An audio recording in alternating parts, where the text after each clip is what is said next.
திருவிக நகர் தொகுதியில் முதல்வர் ஜோசப் விஜயின் 52வது பிறந்தநாள் விழா 500 பேருக்கு அன்னதானம் வழங்கி கொண்டாட்டம். தமிழக வெற்றிக் கழகத்தின் தலைவரும் தமிழ்நாடு முதலமைச்சருமான ஜோசப் விஜய் அவர்களின் 52வது பிறந்தநாளை முன்னிட்டு சென்னை வடக்கு மாவட்டம் திருவிக நகர் சட்டமன்ற தொகுதி 75வது வட்டத்தில் மாபெரும் அன்னதானம் வழங்கும் நிகழ்ச்சி நடைபெற்றது.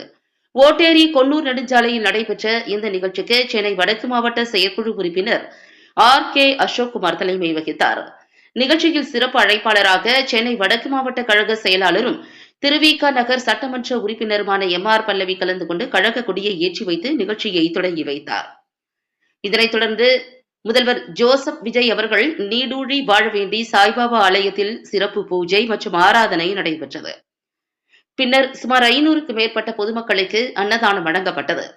இந்த விழாவில் தமிழக வெற்றிக் கழகத்தின் மாவட்ட பகுதி வட்ட நிர்வாகிகள், தொண்டர்கள் மற்றும் ஏராளமான பொதுமக்கள் கலந்து கொண்டு தமிழக முதல்வரின் பிறந்த நாளை உற்சாகமாக கொண்டாடி மகிழ்ந்தனர்.